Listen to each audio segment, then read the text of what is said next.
Need a place to go after a hard day's work? Well, head on out to the Sundowner for the classiest, sassiest experience in French table dancing. This bill legalizes sawed-off shartguns.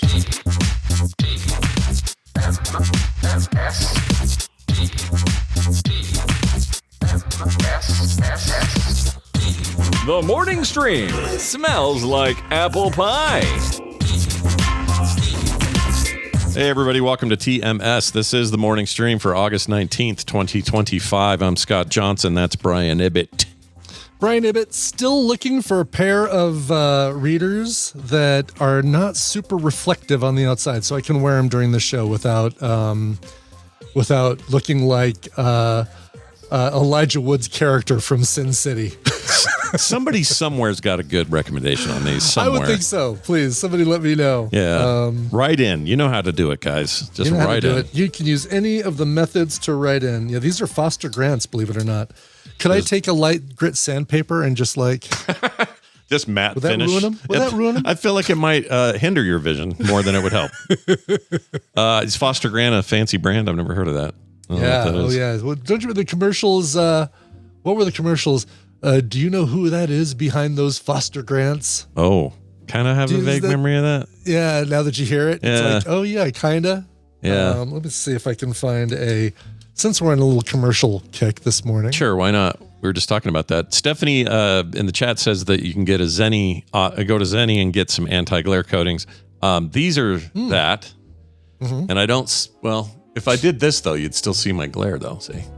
So I'm not sure that's enough. What Brian's looking for is something that aggressively blocks glare. Yeah, and there's a difference between anti-glare. There's glasses that cut out the glare for the viewer or for the wearer. Right. As opposed to reflective glare on the back. We want to stop it for you guys who watch the show. That's what I don't want you to see the reflection of Mr. Skin in my glasses as I look up Bailey Quarters after we talked about her.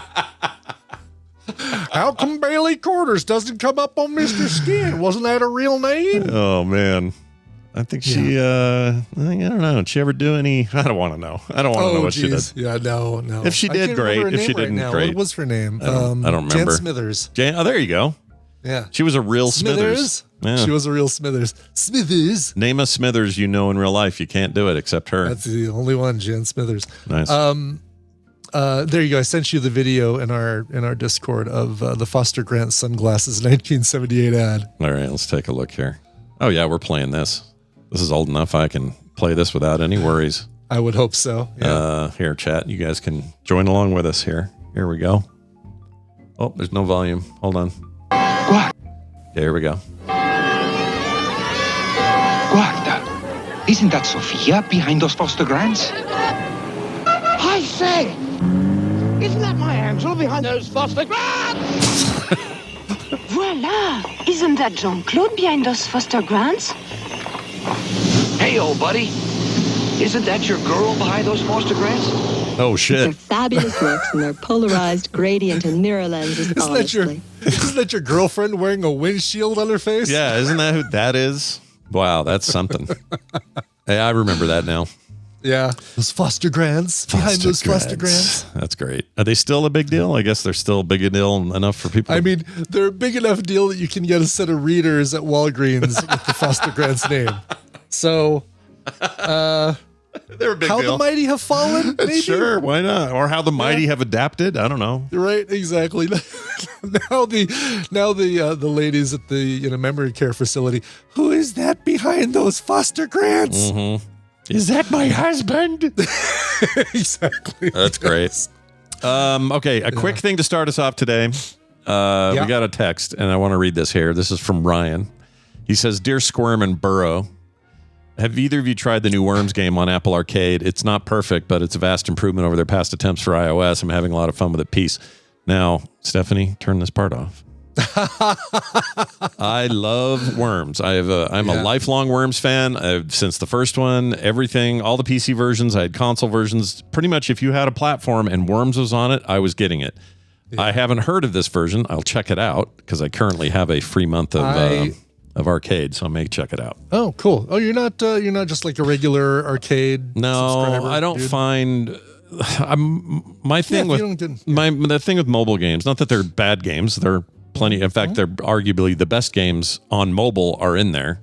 Yeah, so you get the microtransactions and but I often find myself going, all right, I'm playing this, but I could be playing some full blown thing on my Steam Deck or whatever. So I usually don't get in there, and so for me it was like, well, what am I spending that money on? And so now what happens once in a while is Apple will send me a thing and say, hey, you get a free month for doing this, or hey, you bought a thing, you get another free month. I'll do it during that, but since I have one right now, I can check it out. Have you? There you go. Have you downloaded it? Because I saw the note in here, I'm like, well, I'm going to check it out this morning. And I was looking up to see what the name of it is, because it's not just straight up Worms. It's like Worms Beyond. Yeah, they always add a new something world. I can't remember what it is, and I'm looking to see if I can find it, but I can't. There it is. Worms Across Worlds. Oh, gotcha. Okay. Yeah, it's a new name for him. A new name, and for me, it's I mean, it feels like traditional Worms. I've gotten through the 18 tutorial levels or whatever it is, and I'm in the first few stages, which still have a little bit of tutorial stuff, and it takes a while to get through the tutorial stuff or the learn how this game works stuff. But do you eventually play other people or what? Do you know? I don't know. Because Worms is great for real-time play, but it's also, since it's a turn-based game, it's good for asynchronous play, and I would love a Worms game. That'd be a great way to do it, where, I could just say, all right, Scott, here you go, pew, pew, pew, pew. Here's my mute. And then send it your way, and then you get a notification saying, I open it up, and I see you lob grenades at me, and then I die, and then I go, damn it, and then I kill you with other thing, and you won't even know for 10 minutes how I killed you. Exactly, yes. That'd be a great way. Hopefully they've got the asynchronous in there. Well, thanks for the heads up, Ryan. We'll be checking that out for sure. Brian, you got a quick Love Boat trivia thing for me. I do. So Icor wrote in. Yeah, you should be. Icor wrote in and said, for reasons, I had to compile some Love Boat trivia. I'm not sure how you'd use it, but I figured you could use it for something. Now, he did not provide things in the form of questions, but I'm going to try and turn it into questions as much as possible. All right. And this all pertains to the original run only, so not the newer who is it? It was McGinley, right? McGinley. Was it Ted McGinley or the guy that played not Hawk, but the Vegas guy? Urich. Robert Urich, wasn't he the? Unless there was a third thing. There might have been a third thing. Because Robert Urich did something. I don't remember what. He was captain of something for no good reason. It was dumb. But I don't remember the deal. Anyway, this is the original seasons, or the original run. So 10 seasons, 1977 to 1987. Jeez. 250 episodes. Now, New Wave, that's it. Love Boat, the New Wave. Yeah, that's right. Was that McGinley or was that? Oh, that was Urich? I think that was Urich. Okay. That's what Monica said. I could have sworn, did McGinley come in? He was like some sort of photographer or something. And maybe he was there at the same, maybe he was also on the ship. I think so, because this was another one that people attribute to the death of the show. The McGinley curse. Yes, exactly. I love that. I will never not tire of the Ted McGinley curse. I think it's great. Yeah. Let's see. Anyway, we'll figure that out. But yeah, I'm not seeing him. He's not listed in the top few. That's funny. Okay. Not listed in the top few people in there. Okay.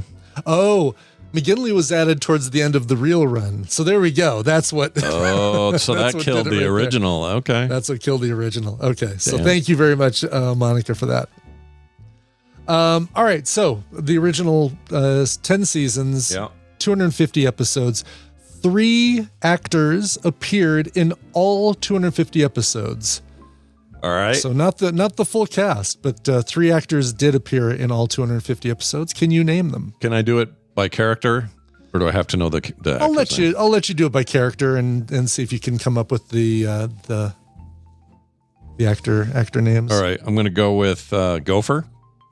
I'm going to go. Gopher is. Oh, really? Yeah, Gopher was not on all 250 episodes, according to Icor's notes here. Okay, that's wild to me. Yeah, he just seemed to be hanging around and hanging on everywhere. Mm-hmm. Okay, let me do another stab. Okay, I know Julie wasn't, because she had the whole drug thing, and they kicked her off for a while. He said, "Oh, here's your itinerary for this cruise. Go get clean. Yeah, go get some help. Go to the Betty Ford Clinic, Julie McCoy." The doctor guy? Doctor is correct, Doc. Bernie Capel. Okay. Yep. And finally, probably Steubing, Captain Steubing, Captain a.k.a. Steubing. What's his name? I can't think of his name. Hold on, let me think. I can't think of his name. Gavin McCloud. Gavin McCloud. Gosh dang it. Yes. All right. He was there the whole time. From the Clan McCloud. So he never left. Wow. All right. Yeah, Who? 250 episodes. The third one was Isaac, Ted Lange. Or Lang, Ted Lang. So he was in, I don't remember him even being in every episode. I guess I had to have been. Yeah, he apparently was. All right. Damn. Let's talk about unique guest stars. So, not counting multiple appearances by the same person, within 100, how many unique guest stars do you think appeared on 250 episodes of Love Boat? Oh my gosh. Wait, the first part again without going over 100, you said? Within 100, either way. So either 100 higher, 100 lower. So I'm going to give you a 200. I'm going to give you a 200 star range. Okay. Damn. I think there's a lot, because what you would do is it only going to count notables and not, here's Ernest Borgnine, but the kid who played his son, we're not counting that kid probably. This I think counts everybody who appeared in a life preserver during the opening credits. I forgot they did that. Everybody whose name appeared. So when they had this character bring in their whole family, and it might have been the daughter from Little House on the Prairie or something like that, but the son, some no-name kid, maybe wasn't included in that. Okay. And there were 250 episodes? 250 episodes.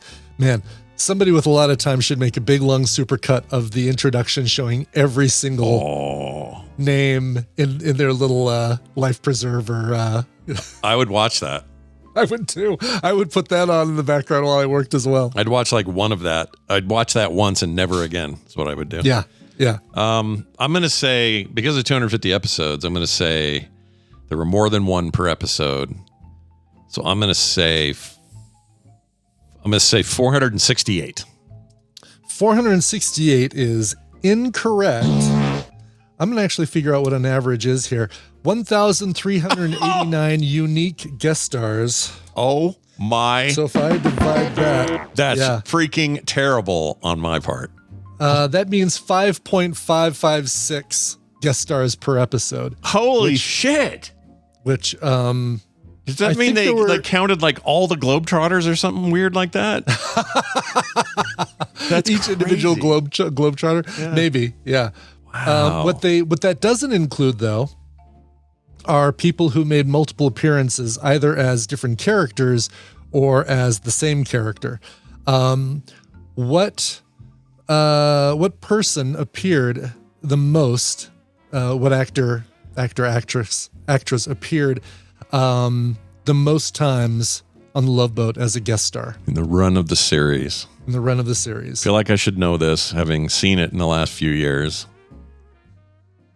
through its entirety. And I'll even do this. The top three. Yeah. Two of them are known for playing TV moms. Okay. Well, I'm guessing one of those moms has got to be Florence Pugh. Florence, the mom from Brady Bunch. Florence Henderson. Florence Henderson is correct. She appeared in 10 episodes as 8 different characters, and her final appearance was credited as Carol Brady. So we need to seek out that episode, that amazing crossover episode of the Brady Bunch and Love Boat. Okay. Oh, yeah. Hell yeah. Oh, my gosh. What a shark jumping horrible episode that must be. It must be. Yeah. Exactly. That the lady... Oh, this isn't going to be right. I can't remember her name. The I Dream of Jeannie lady. She's not a mom in her show. Barbara Eden. Barbara Eden. Is she in there by chance? She is not among the top 3. Nope. All right. You said 2 of them were moms? 2 of them are TV moms. The third one is not. I assume it's a notable TV mom. She's a guitarist, a flamenco guitarist and singer. Flamenco. Oh, Flamenco. The fruit on the hat lady. Chicky chicky. She's always going coochie coochie coo. Now you're on the right track. Yes. It's like a Mexican sounding name or Spanish. It is. I guess you said flamenco, didn't you? Yep. Churro. Charo is correct. Is Charo right? Charo's right. Yes. Oops. I was hoping you weren't going to go Carmen Miranda, who was the woman who wore fruit on her hat, wore a hat covered with fruit. I got to tell you, I'll be honest. I almost said churro, like the tasty treat. I almost got there. Very good. Your third one is Marion Ross. Oh, I wouldn't have never got that. Who actually, she had the most episodes. She appeared in 14 different episodes as 6 different characters, but she became a recurring character, Captain Stubing's wife, in her later appearances. Still doing stuff, I think. I think she's still busy playing roles that are, and it's impressive how great she looks for her age. Yeah. Unlike everybody except Ron Howard is dead. Well, I guess neither is Henry Winkler, but none of the a lot of those Happy Days, well, all the Happy Days adults, they're gone. Yeah. But she persists. She persists. That's pretty great. Let's see here. Charo, you mentioned 10 episodes, but she only played 2 different characters, usually the same character, April Lopez, who had like a constant flirtation with Captain Stubing. And, I don't remember what her other character was, but for the most part, she was always April Lopez. Got it. And, she's an incredibly talented guitarist. We always think of her as like, the dancing, hoochie coochie kind of thing, but I didn't know she did guitar at all. Wonder if she did that on any of her episodes on the show. I don't know. Yeah. There was an extra who was credited with 31 episodes. He's not considered a star like in the opening credit life preserver method, but a dude named Paul Paul DeSegli. Yeah. He appeared in 31 different episodes as an extra 31 different times. Wow. That's a busy boy. That is a busy boy. Let's talk about something that was added into season 9, 1985 to 1986, were a collection of women who were regulars for that season only, appearing in 21 of the 23 or so episodes that season. What were these ladies collectively called? I don't know this. I don't know. The Forgotten Ladies. I don't know. Oh, I have no idea. So close. Maybe Stephanie could give you a hand with this one. Oh, has it got mermaid in it or something? I'm going to tell you. It is exactly right. The Love Boat Mermaids. Oh, shit. Really? Gosh yep. dang it. I don't remember that at all.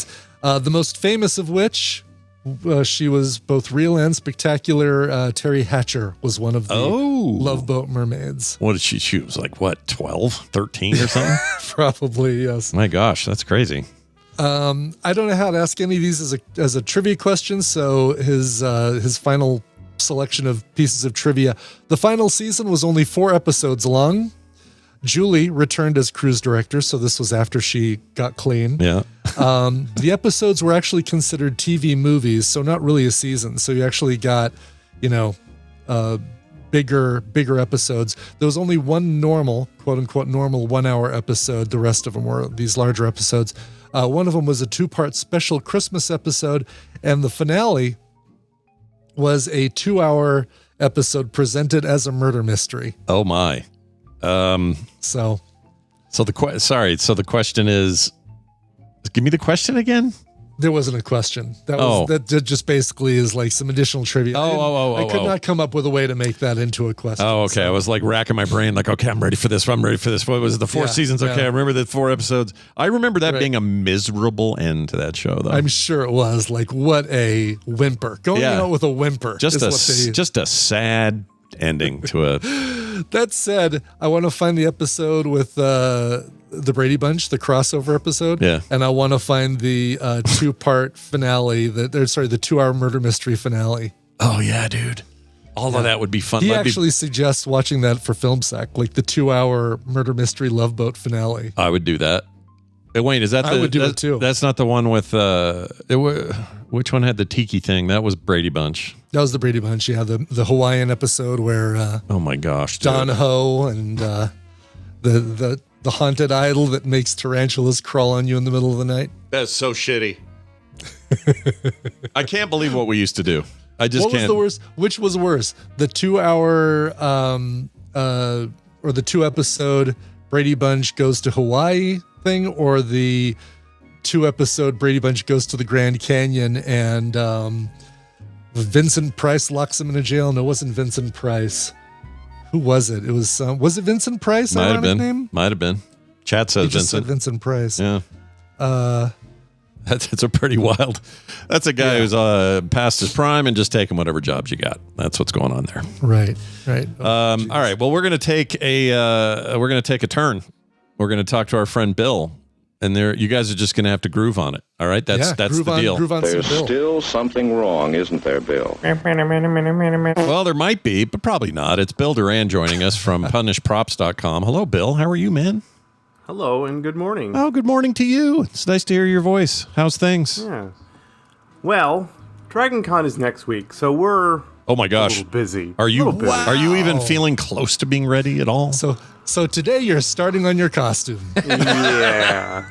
Well, this is the week when you have all the best ideas. All right. Yeah, of course, exactly. Yeah. And no time to see them through, I guess. But I'm excited for you. What are you gonna do? I am waist deep in a project I started actually when I got home from DragonCon last year. Yeah. Oh, is this the Bender? Yes. The Bender car? Yeah. Okay. Cool.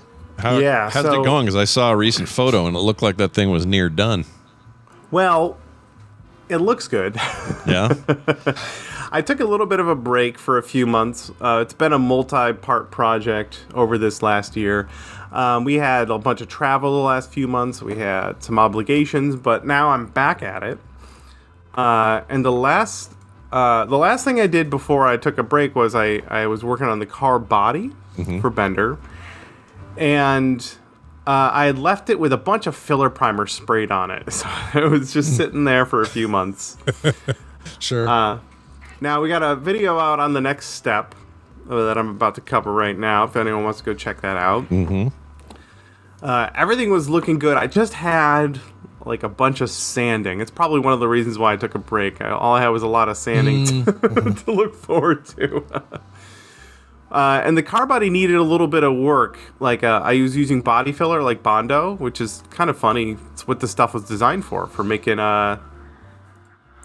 your car body look better.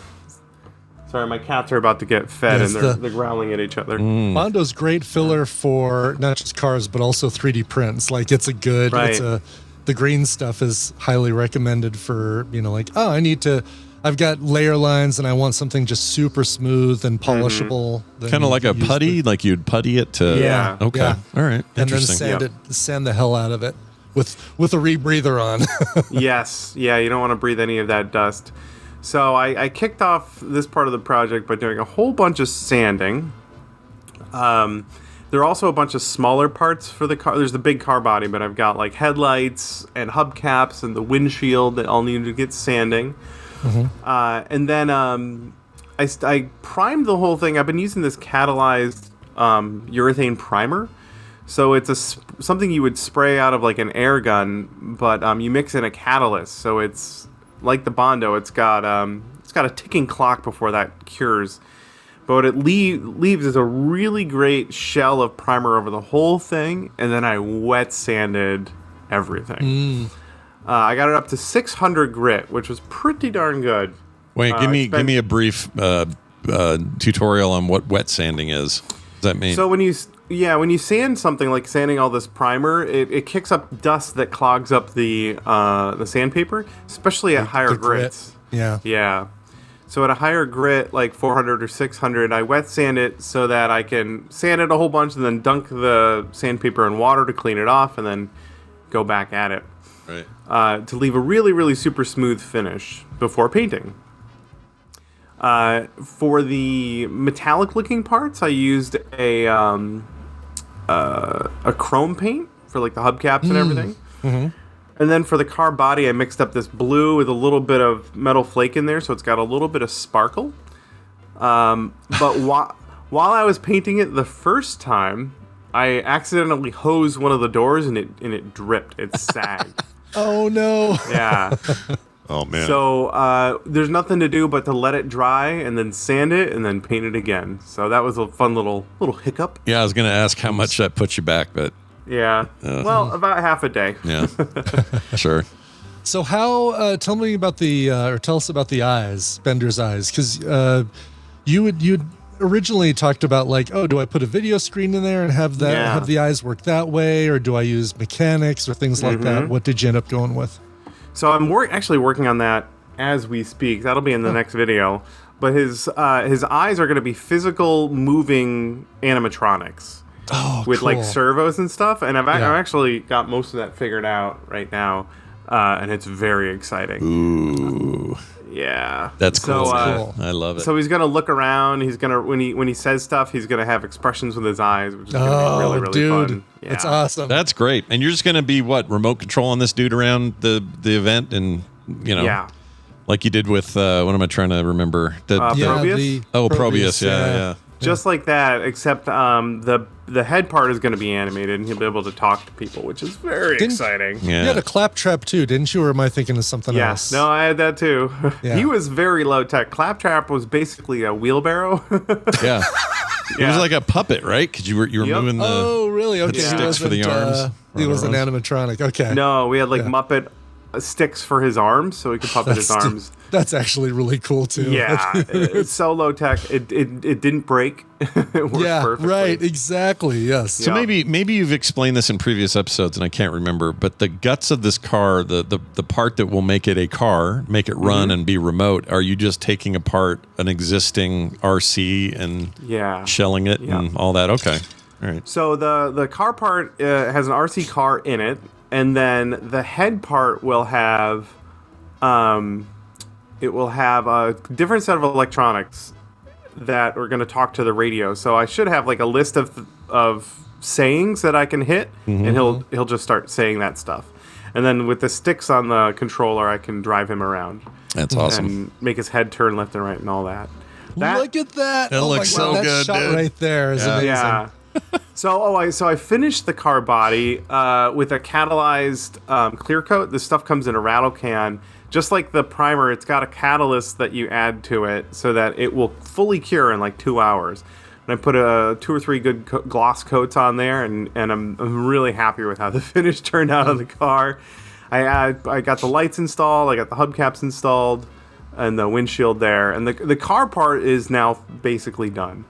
I'm in the process of sanding and painting his head today. And then once I get all the electronics crammed in his head, I got to figure out how to program all that stuff. But I'm pretty confident. I'm using a Kyber control board. There's this a group of dudes that uses that system to control droids and astromechs and the like. Yeah.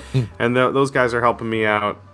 So I got a week to get this done, but spirits are pretty high. Well, that's awesome. I know that's a lot of work, dude, and obviously we love following this. One of my favorite projects you've been working on. So for sure. I cannot wait to see that uber crowded place and people moving out of the way with big fat grins on their faces. That thing goes zipping past people with his eyes blinking. So many videos on the socials after Dragon Con of people like videoing the Bender car. Yeah, for sure. It's going to be awesome. Yeah, and so the idea is I'll be able to drive him around, and he'll have a list of things he can say, and I can just pop those, and he'll whip his head around and look at people and tell them to bite his shiny metal ass. How loud? That's got to be kind of hard to project volume like that or audio like that, right? That's kind of tricky. Or how you gonna do that? I have a speaker that I'm going to use, and I'm not at the point yet where I can test how loud it is. So we're going to see how that turns out. Yeah. We'll find out, right? Yeah. I'm going to learn a lot in the next 7 days about my robot. I'm sure you are. Well, I am looking forward to more. Find out more at what's it, Doghouse Systems. What the hell's wrong with me? Go over to punishprops.com because all of this stuff is there, and the channel on YouTube has this latest video. Along with like a vertical, looks like almost like live stream thing you did or something? Yeah, we did a live stream. It wasn't supposed to be vertical, but I don't know how to do it from my phone, and that's how it turned out. Nice. Well done. It's all right. The kids love it. The kids love the vertical. So. Oh, yeah. So, and I'm going to have more videos on Bender after the fact, or after today. And then once, this is version 1. That'll be done for Dragon Con, and then I have some more pie in the sky features I'd like to add to him afterwards. But I had to trim my decision list a little bit, what with the deadline looming and all. So I got a checklist to finish and about 7 days to do it all. Take a nap when it presents itself. All right, that's all we're saying. Yeah, you know what? That's good advice. In fact, yesterday I was sanding parts and Brittany came down and said, "Hey, I'm just gonna take a 5-minute break. You want to sit on the porch and just have some water?" I was like, "Yeah, let's do that." You know what? That sounds nice. And we did that, and then I for 5 minutes, and then I went back. I went right back to it. Sure. Good luck, dude, and we can't wait to check in and see how things go, and have a fantastic Dragon Con if we don't talk to you before. Bye now. See you, Bill. Right. I like that's cool. Yeah, it's very cool. I want one. Me too. Makes me wish I was going to Dragon Con. You know, I go there and it's like I have such a great time, and it's so much stuff, and it's so overwhelming. It's just so hot and muggy and expensive, unfortunately, because unless you're lucky enough to score at one of the host hotels, you're a distance away and you're having to cart your butt in. And those are gone day. Quick, right? Like those hotels are the host hotels. They go so quick because people really, you can buy the next year's hotel while you're at Dragon Con this year. They go on sale a year in advance. So basically, you show up, you do your check-in, like, all right, and I'm going to buy next year's hotel now too, or as you check out, you buy next year's hotel too. Right. It's they're gone so damn quick. Yeah, makes sense. All right, you guys, we're going to do some quick news. We have this story we have to get to. I've been sitting on it forever. I know. We briefly mentioned it before. We have to talk about it because Brian's right in the way of this thing. Colorado connection. That's right. So prepare yourselves. Today's news story is brought to you by Daily Music Headlines. Find out today why the BBC pulled the Ozzy Osbourne special with very little notice. Just pulled it from the schedule. It was supposed to air a couple days ago, and they pulled it. And find out why by listening to Daily Music Headlines at dailymusicheadlines.com. Very nice. In Fort Collins, we got rabbits with tentacles. Oh, shit. Yeah. Look at this. This is the Last of Us looking stuff. This is your cordyceps mushroom fungus kind of thing going on. People are calling them zombies and aliens and whatever. But they've been quite alarmed there, the locals, when wild rabbits appeared to be sporting tentacle-like facial growth. Scientists reassured the public these are bizarre protrusions are merely wart-like tumors. This is caused by a Shope papillomavirus. Papilloma? Yeah, not papillomo. Anyway, a common DNA virus in wild rabbits that doesn't harm humans or pets. It will not spread to you. You will not get it. Wildlife experts. Your cats, your dogs won't get it. Yeah. No. It says, where'd it go? Common DNA virus, rabbits, Wildlife experts advise observing from a distance and avoiding interfering. Not because you're going to get it, but because just leave them alone. Leave them alone. Let these rabbits live. The rabbits with tentacles made me want to rip my skin off, and I'm not joking, says an online person. Well, did they? Did they make you want to rip your skin off? And I'm not even joking. Really? Yeah. So literally, you wanted to physically pull your skin off. Yeah, which seems like, if not joking, maybe a little hyperbolic. Yeah, maybe just a little bit. I'm going to guess that if you saw something that nasty, there's nothing in this world that would make you tear your skin off, given the pain and the medical problems you would have. That would ensue afterwards. Yeah. I don't like, I know we all do this to some extent. Where we all go, oh my gosh, that joke was so funny, I almost died, right? I just died a little inside, or something like that. Yeah, we say this stuff all the time. I didn't really pee a little bit when I was. Yeah, exactly. And I do this with my wife and kids. They'll say, I don't know, we'll miss a turn, and I know we're supposed to turn in the car. Mm-hmm. I'll go, that's we're all gonna die. I'll say that sometimes. And I know we're not going to die. Right, of course, yes. But, so I'm just saying online, maybe we can all tone that down a little bit. That's maybe all. just a little bit, yeah. Just a little bit. The thing that they haven't really been able to determine, because this is, they've got the medical experts up in Fort Collins at the university up there studying them and trying to figure out, what this virus, this little DNA virus does. And it doesn't appear to them like there's any pain. They just have these tentacles. Oh, interesting. So they don't feel it. They're just maybe you just feel a little weight on your face or something. I know, like exactly. It's like you kind of want to look and say, oh my gosh, can we put these things, if they're in pain, can we just put them out of their misery and that sort of thing. But geez, yeah. But if they're okay, let them run, I guess. I don't have any plans to go up to Fort Collins and look at the tentacle rabbits. I was going to say, as a local, do you feel any compulsion to head out there? No. All right. No. We get some good pictures, get up close to one, do a little selfie. Do a little selfie? Yeah. Hold still, rabbit. me and the tentacle rabbit. I love it. Tentacles are for kids, he'll say, and then I'll run off. Hop off. Silly rabbit. I got a fun thing for you. Cool. Fun things. These AI images that are complete bonkers and they're stupid to look at? Well, I found one for Famil'y Guy that I had to share. Okay. This is pretty good. So these are supposed to be a list of Famil'y Guy characters. And actually, if you see this top list, you might go, okay, well, the drawings seem okay. I already like it's the Famil'y Guy. Yeah, like it's a little apostrophe Y. Yeah, that part. Good eye, by the way. I missed that entirely. So it's already dumb, right? But it's already dumb. It's in the right font. It's like, the characters. It's great. But it's like, wow. Now we have characters that are absolutely don't exist. Alfred Gunster, whoever the hell that is. Hilda. Alfred Gunster. Yeah. There's no Hilda. That's not Hilda.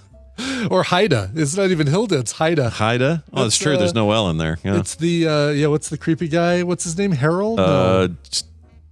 Chris, want some popsicles, Chris? I can't think of his name. Lester? The pervert. Yeah. Herbert. Herbert the pervert. I knew it rhymed with pervert. I couldn't remember. Yep. Ida. Lester the molester. Yeah. There's Ida, who I think is supposed to be Joe.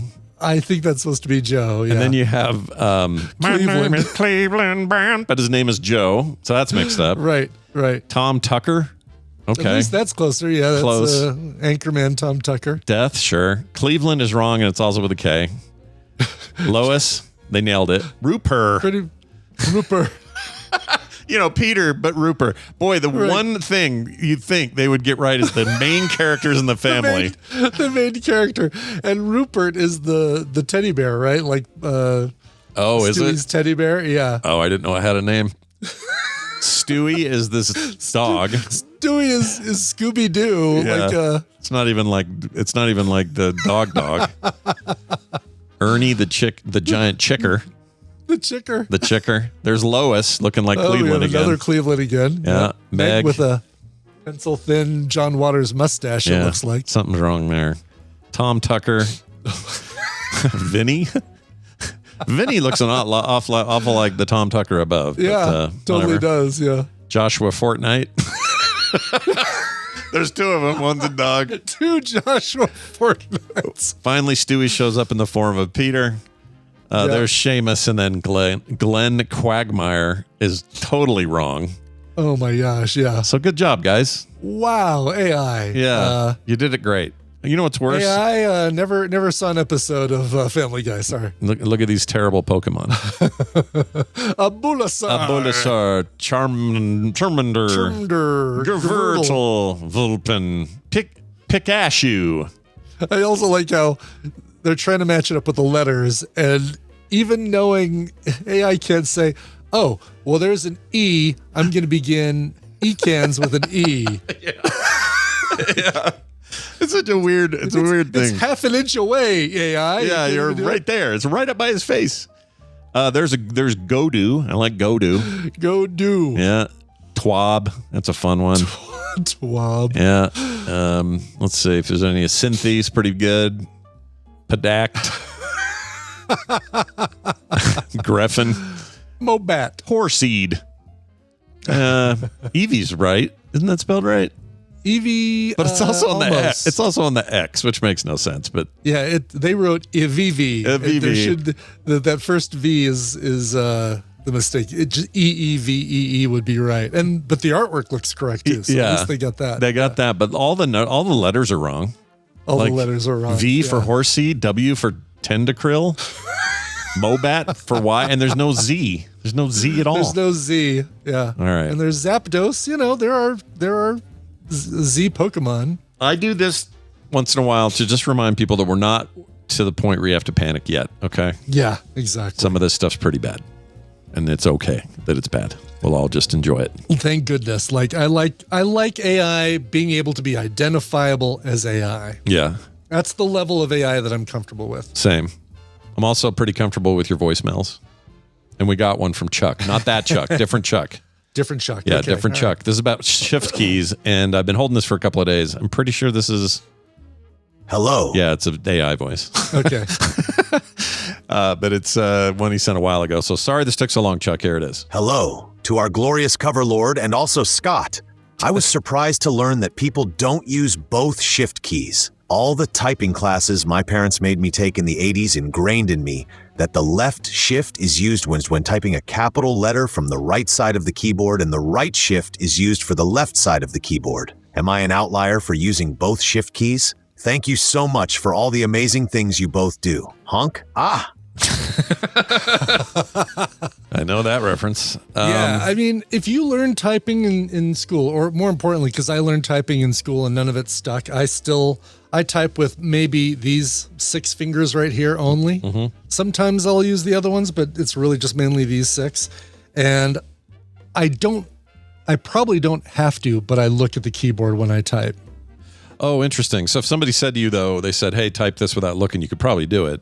I could try it. Let me see. I'll type something in chat right now. Let's do mushrooms and something about the cordyceps mushrooms. So right. I'm looking up here. I'm not looking down at the keyboard. Okay. How'd I do? Let's see. What is that? Mudhopupum. I look like AI for mushroom. Here, hit. Is it in the sheet? Hit enter so I can see what you did. Oh, it's in chat. Oh, in YouTube chat. Oh, YouTube chat. Okay. Yeah, I'll do it in the sheet. Give me a word. Fantastic is the word. Okay. All right. Oops. Let's try that again.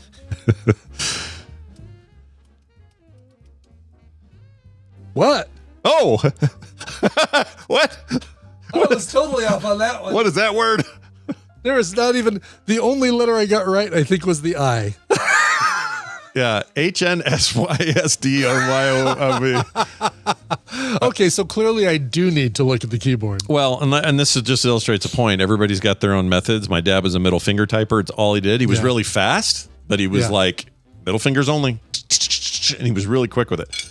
I'm full fingers, full hands, but no right shift. And I can do it without looking. So if I typed, I don't know, I'll try the same word, I guess. Yeah, see, nailed it. That's pretty easy for me. Yep. Now, I don't know why that is, why everybody, we all kind of branch into directions. This guy clearly stayed with whatever they told him to do with that right shift key. But my right shift key is lonely. He's just sitting there going, you ever going to use me? Because even when I'm using keys on this side, I'm pinkying down the shift on this side and hitting W or E or R or whatever with the same hand. So this hits the shift and then these do the caps. And on the other side, it just doesn't get used. So I don't know. I don't know what the most common thing is, but yeah. So I mean, I'm looking at the gloss, like the keys. You can see which ones are the glossiest for getting the most use. Yeah. And obviously, spacebar, return. That shift key is as matte as the day it was born, as the day someone in China glued it to this keyboard. It is. That's amazing. Yeah. Well, if anyone needs any shift keys, Brian and I got you covered. We got spares that we are not using. Yeah. I think if I would have put my finger on the F for fantastic, I would have done better. Let me try it. Let me do one more here. Oh yeah, if you start with your finger in a certain place, that usually helps. Hey, all right, look at that. Or is it? Did you hit enter? Yeah, it's 2 down from under yours. Oh, it didn't show up for me. It just shows your red. Sometimes the spreadsheet won't show it. Like here, if I do, there it is. Weird. It just popped. Okay. Yeah, so you got it. Okay. Nailed it. I nailed it. If I start with my finger on the right key, my brain visualizes where the other ones are and I can type. And I did it with more than just these 3 fingers. Oh, very nice. Yeah. Very, very nice. I just realized something too. So on this mechanical keyboard here, the right shift key is shorter, substantially shorter than that one. So why waste the plastic? I think that's what they're doing. I think they know. Yeah. I mean, this is a specific layout. It's called the 101, or no, is the 88? Whatever it is. There's a specific layout where you nestle your arrow keys in between. Oh, yes. I forget the name of it. It's a number, but so who knows? You know who could tell us all this? We have a guy. Johnson Dvorak. No, Cash in our community. I don't know if he's listening to TMS these days. He's he's the guy who hooked you up with that keyboard. Or he's the one that did the whole thing. Yeah, he made it for me. Yeah. He knows this stuff up and down. He probably has an answer to this. So cool. We'll find out if he hears this episode. If he doesn't, I'll ask him. How about that? Let's see. We also got this. Oh, where'd it go? I lost it. Got Hayes Skunk VM. Oh, there it is, right there. Found it. Hayes Skunk sent in a voicemail. There's an actual voicemail, him talking. Let's see what he has to say. Hey, Snoochies and Boochies. This is Hayes Skunk calling from Beaver Bay, Minnesota. I was just listening to TMS 2869, and Brian was desperately trying to figure out where he had heard something about a Telefunken P48.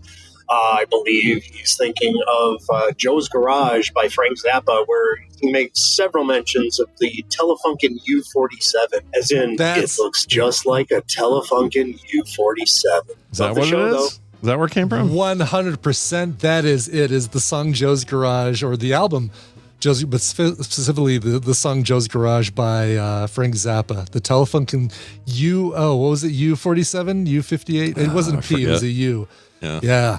Can't remember. That's okay. Well, then there you go. We found it. Yes. Thank you for that. Oh my God. That's we were like a week of this wondering, and we didn't know until today. Really were. Yeah. Yeah. All right. Where's Frank Zappa? Did he die? He died. Yeah. Yeah. He died in the 80s. Oh, it's been that 90s? Long? Jeez. It's been a long time. U47, the Telefunken U47. When did Frank Zappa die? Let me look at my keyboard and type it. I assume Dweezil and 93. They're still around, right? They're still doing something. Yeah. You don't hear a lot from Dweezil Zappa. You don't. You don't hear a lot from Moon Unit, Dweezil. Like, for a while, Dweezil was doing a game show. Mm-hmm. Some Fox game show, and I can't remember what that was all about, but Moon Unit had that Valley Girl thing, and then I don't know what happened after that. Just here she is, Moon Zappa. Well, she just goes by cute. Moon. She always now. looked like she looked a little bit like Justine Bateman back in the day. Yep. You and I had a shared crush on those girls. 100% did. Yeah. Oh yeah, she kind of still looks a little like, at least I don't know how recent these photos are, but she kind of looks like an older Justine Bateman. Let's see, she married Paul Doucette, drummer and rhythm guitarist of American pop group Matchbox 20. Oh, really? Oh, funny. Yeah, they had a baby named Matilda Plum Doucette, and then they divorced in 2014. So that's a shame. Yeah. Shame. Yeah, what are you going to do? I really thought those kids that I just heard about were going to make it. Yeah, that we just talked about just barely. Yes. She was in an episode of she was in the Super Mario Brothers Super Show. Oh. Moon was? She's only a year older than us. Yeah, I was going to say, she's age appropriate for us to still have a crush on. Yeah. She got that Zappa money. Yeah, she does, right.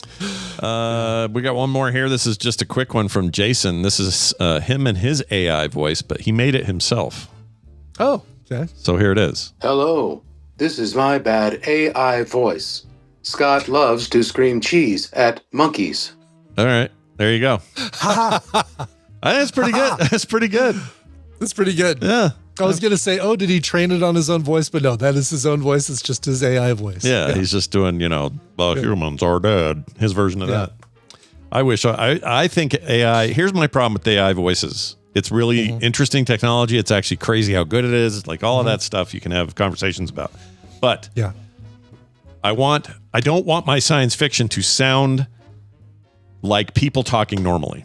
I want my robots, my computers to go, hello, still have a good to see you, sound Captain. Even if they have good enunciation, I want them to be like, yes, let me ask you about that. So the ship's computer on Star Trek. Yeah. Fine with that. Totally fine with that. Majel Barrett. Yeah. Okay. Because she's not, because here's why. Conversational. Yeah, but she's not sounding like, you hear the dude on GPT going, hey man, what's up? How's your day going? Oh, sure. Like that kind of casual, I don't want. What I want is like a little bit stiff and a little bit up your own butt computer. So I want Majel Barrett to go, Captain, the outside of the ship has breached the hull. We have 10 minutes until, like emotionless. That's what I want. So you don't want Picard to go, computer, provide me a list of what possible alien races that ship could be from. I'm fine with it as long as she says, calculating.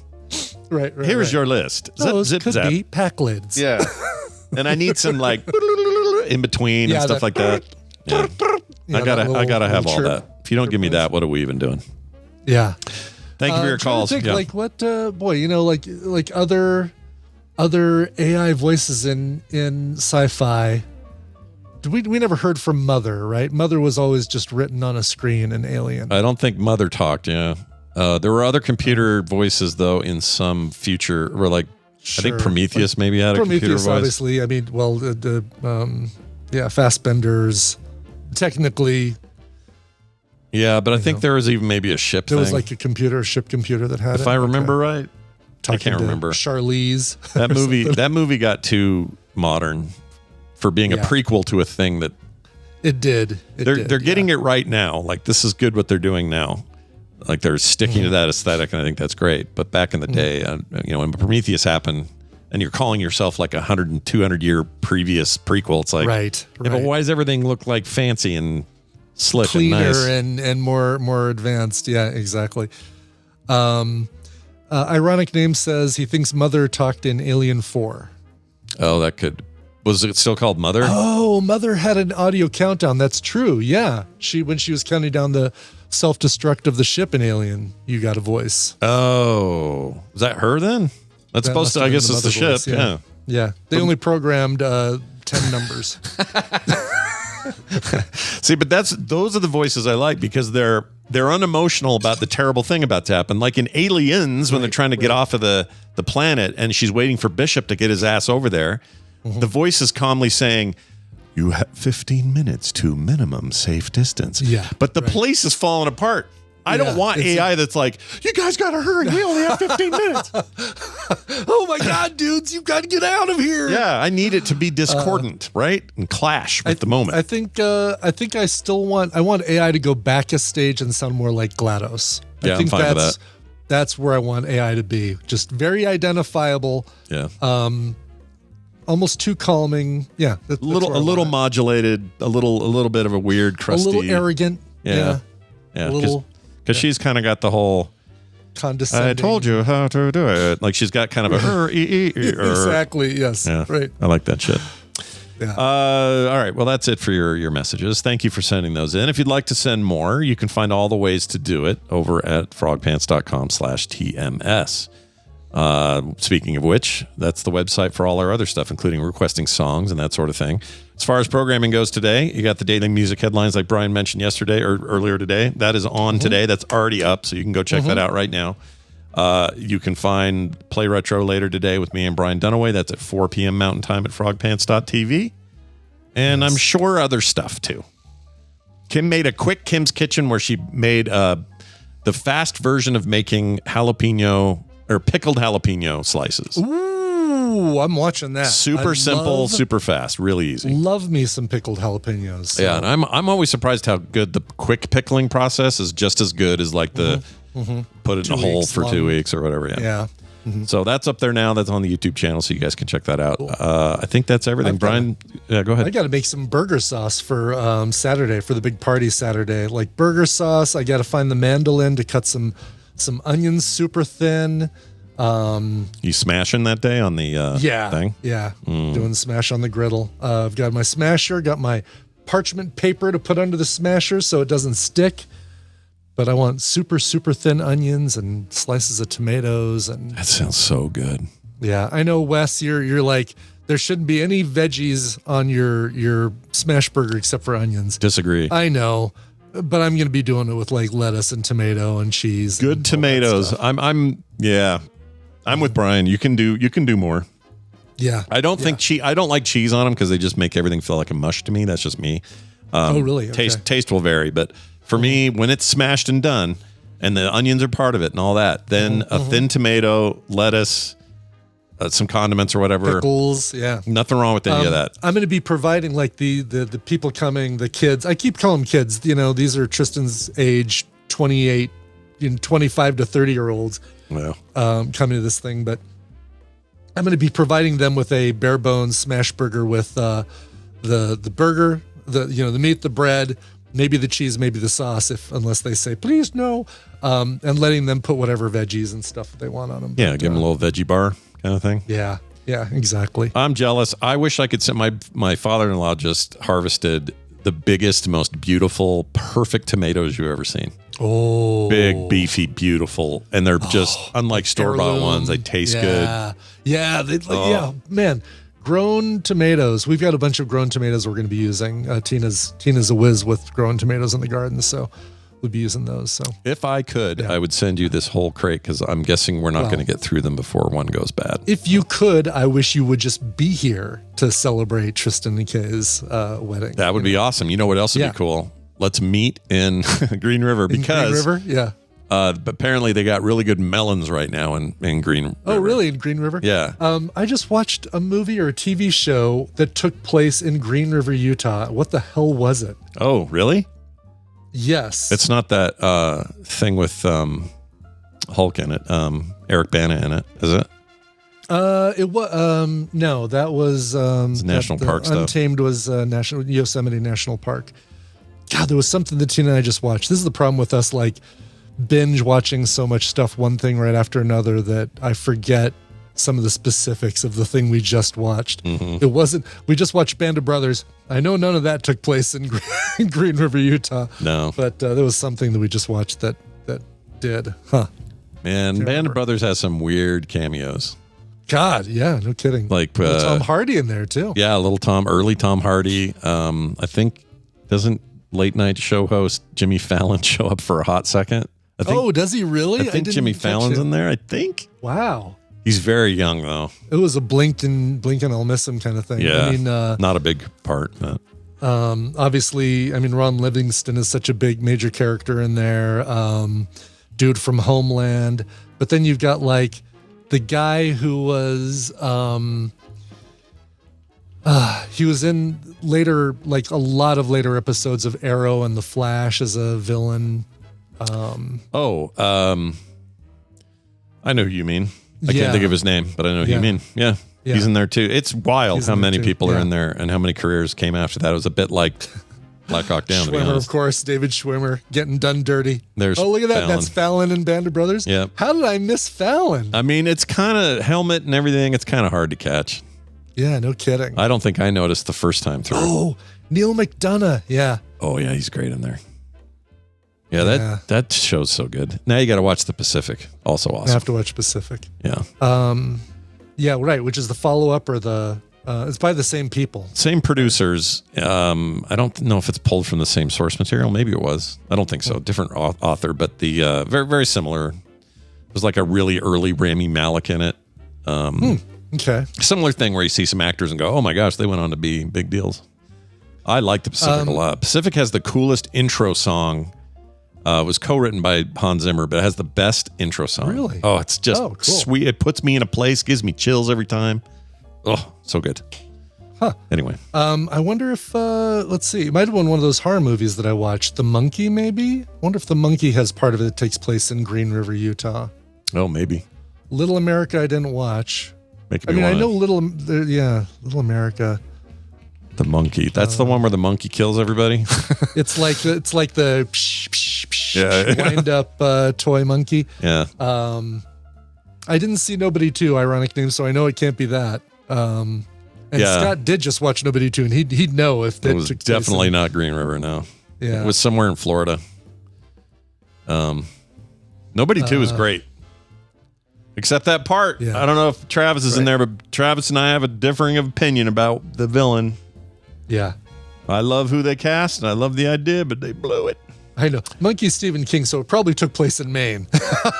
Oh, yeah, good point. Probably. Oh, this is I didn't realize this monkey thing was tied to the King thing. Yeah, Is it good? It's good. It's over the top, like very over the top as far as deaths. Like your Final Destination level over the top deaths. Okay. There's one with a woman jumping into a swimming pool that I think is physically uses some pretty impossible physics. Sometimes that can be fun. Sometimes it can take you out. Yeah, I guess it depends on your mood. But I really enjoyed it, and it's streaming now, so nice. Check it out. Presents? Did Presents have something? Anyway, we'll figure it out. Somewhere Green River figured in, is what you're saying.